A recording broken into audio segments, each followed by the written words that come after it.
Hatimaye Poland inataka wanaume wote wazima waende jeshini. Serikali ya Poland imepanga kuwataka wanaume wote wazima nchini humo kushiriki mafunzo ya kijeshi ili kuimarisha ulinzi wa taifa hilo, ambapo waziri mkuu wa Poland Donald Tusk amesema hatua hiyo ni sehemu ya mkakati mpana wa kuhakikisha Poland inakuwa na uwezo wa kisasa wa kujilinda dhidi ya vitisho vya nje. Wakati huo Tusk ameongeza kusema kuwa Poland inapaswa kuwa na silaha za hali ya juu, ikiwemo uwezekano wa kumiliki nyuklia na silaha nyingine za kisasa zisizo za kawaida. Hili linakuja wakati ambapo nchi hiyo inaongeza bajeti yake ya ulinzi na kuimarisha mahusiano ya kijeshi na mataifa washirika. Mabadiliko haya yanachochea hali ya usalama barani Ulaya, hasa mvutano unaoendelea kati ya Urusi na mataifa ya Magharibi. Vile msimamo wa Rais wa Marekani Donald Trump kuhusu Urusi umeongeza wasiwasi wa Poland inayohofia kupungua kwa uungwaji mkono wa NATO katika ukanda huo.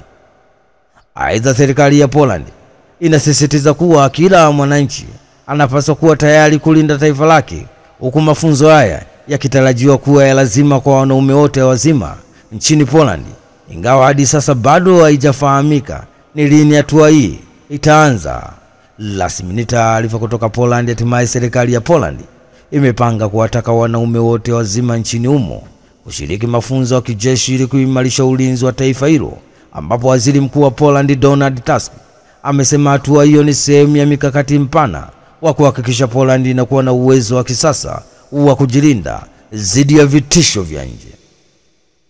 Aiba eleni za bilioni 2 na kuzimeza tumboni. Mwanaume mmoja aitwaye Jonathan Lawrence Gida mwenye umri wa miaka 32, mkazi wa Florida nchini Marekani, anakabiliwa na mashtaka ya uwizi baada ya kuiba vitu vyenye thamani ya zaidi ya shilingi bilioni 2 za Kitanzania katika duka la Tifa Company Limited na kuamua kuvimeza ili kupoteza ushahidi. Polisi wa Florida nchini Marekani wanasema mtuhumiwa huyo alinaswa kupitia kamera za duka hilo akichukua vitu hivyo na kujaribu kutoroka nao, lakini mpango wake ulikuwa baada ya maafisa usalama kuwahi kufika na kumkamata. Polisi walipomtaka atoe ushahidi wa vitu hivyo, alikanusha kuwa anavyo, lakini ripoti za kitabibu zinaeleza kuwa alihitajika kufanywa uchunguzi wa kimatibabu ili kubaini ukweli wa madai hayo, ambapo madaktari walifuata taratibu maalum zilizosaidia katika uchunguzi wa kesi hiyo. Mtuhumiwa sasa anakabiliwa na mashtaka ya uwizi na kuharibu ushahidi, ambapo sasa mamlaka zinaendelea na uchunguzi ili kubaini kama ana uhusiano wa matukio mengine ya wizi wa vitu katika eneo hilo. Ni taarifa kutoka nchini Marekani. Hatimaye mwanaume mmoja aitwaye Jonathan Lawrence Gida mwenye umri wa miaka 32, mkazi wa Florida nchini Marekani, anakabiliwa na mashtaka ya uwizi baada ya kuiba vitu vyenye thamani ya zaidi ya shilingi bilioni 2 za Kitanzania katika duka la Tifa Company Limited na kuamua kuvimeza ili kupoteza ushahidi. Wafungwa chini ya miezi 6 watapiga kura uchaguzi wa mwaka 2025.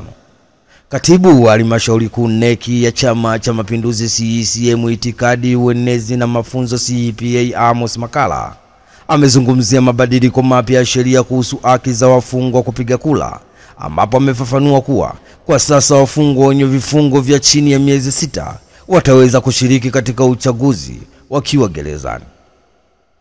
Amos Makala amesema lakini pia wasimamizi wa uchaguzi badala ya kuwa viongozi watakuwa maafisa waandamizi wa umma. Lakini mabadiliko yako mengi ni kwamba katika sheria hata wafungwa watapiga kura. Narudia, kama mlikuwa mjui, ndio mabadiliko ya sheria. Wafungwa ambao kifungo chao hakizidi miezi 6 watapiga kura wakiwa magerezani. Hivyo ndivyo upande wa Zanzibar wanaita vyuo vya mafunzo, ndio magereza yenyewe na maabusu. Makala ameendelea kusema kuwa hayo siku ya Alhamisi Machi mwaka 2025 wakati akizungumza na wananchi pamoja na viongozi wa Chama cha Mapinduzi CCM katika mkutano wa ndani uliofanyika kwenye uwanja wa Toto Tundu uliopo Segerea, wilaya Ilala, Dar es Salaam, ikiwa ni mwendelezo wa ziara yake ya siku 5 mkoani Dar es Salaam. Aidha, CPA Amos Makala ameeleza kuwa ni muhimu kwa wataalamu wa sheria kuwa na ufahamu wa mabadiliko haya ya kisheria, kwani bado kuna baadhi yao ambao waoni umuhimu wa haki hii mpya kwa wafungwa. Ni taarifa kutoka jijini Dar es Salaam. Hatimaye katibu wa halmashauri kuu NEC ya Chama cha Mapinduzi CCM itikadi, uenezi, mafunzo CPA Amos Makalla amezungumzia mabadiliko mapya ya sheria kuhusu haki za wafungwa kupiga kura, ambapo amefafanua kuwa kwa sasa wafungwa wenye vifungo vya chini ya miezi 6 wataweza kushiriki katika uchaguzi wakiwa gerezani.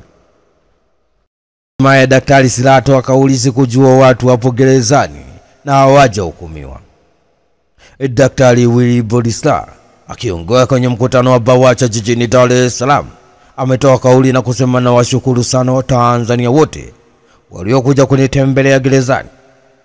Waliniletea salamu na hata nilipotoka walinifuata nyumbani kunipa pole.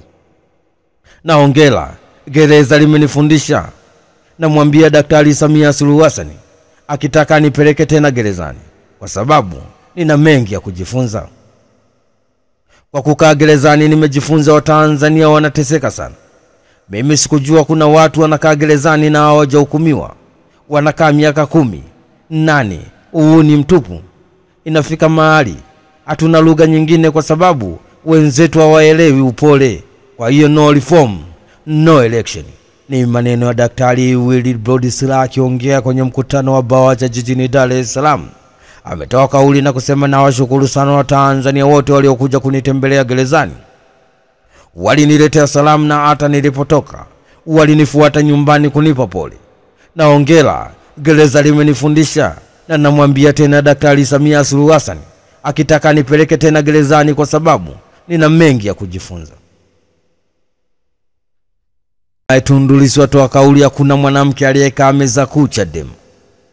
Mwenyekiti wa Chama cha Demokrasia na Maendeleo Chadema Bara Tundu Antipas Lissu akiongea kwenye maadhimisho ya siku ya wanawake duniani yaliyoandaliwa na BAWACHA jijini Dar es Salaam, Tundu Lissu ametoa kauli na kusema, nataka niwakwaze sisi wenyewe tukoje.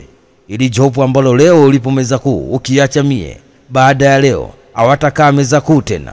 Uongozi wetu wa chama wa juu ukoje? Kamati kuu yetu ikoje?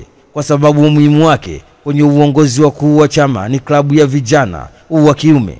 Naomba tuulizane viongozi wanachama wote tuliopo hapa, mara ya mwisho tuliona lini wanawake wakikaa meza kuu? Sikumbuki kama nimewahi kuona wanawake wakikaa meza kuu kwenye chama hiki. Tusionyeshe vidole kwa hawa ambao wameongoza nchi yetu kwa miaka yote.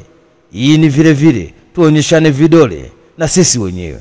Ni maneno ya mwenyekiti wa Chama cha Demokrasia na Maendeleo Chadema Tundu Antipas Lissu akiongea kwenye maadhimisho ya siku ya wanawake duniani yaliyoandaliwa na BAWACHA jijini Dar es Salaam. Tundu Lissu ametoa kauli na kusema, nataka niwakwaze sisi wenyewe tukoje. Ili jopo ambalo leo ulipo meza kuu ukiacha mie, baada ya leo hawatakaa meza kuu tena. Uongozi wetu wa chama wa juu ukoje? Kamati kuu yetu ikoje? Kwa sababu ya umuhimu wake kwenye uongozi ukuu chama hiki klabu ya vijana wa kiume tu. Naomba tuulizane viongozi na wanachama wote tuliopo hapa, mara ya mwisho tuliona lini wanawake wakikaa meza kuu?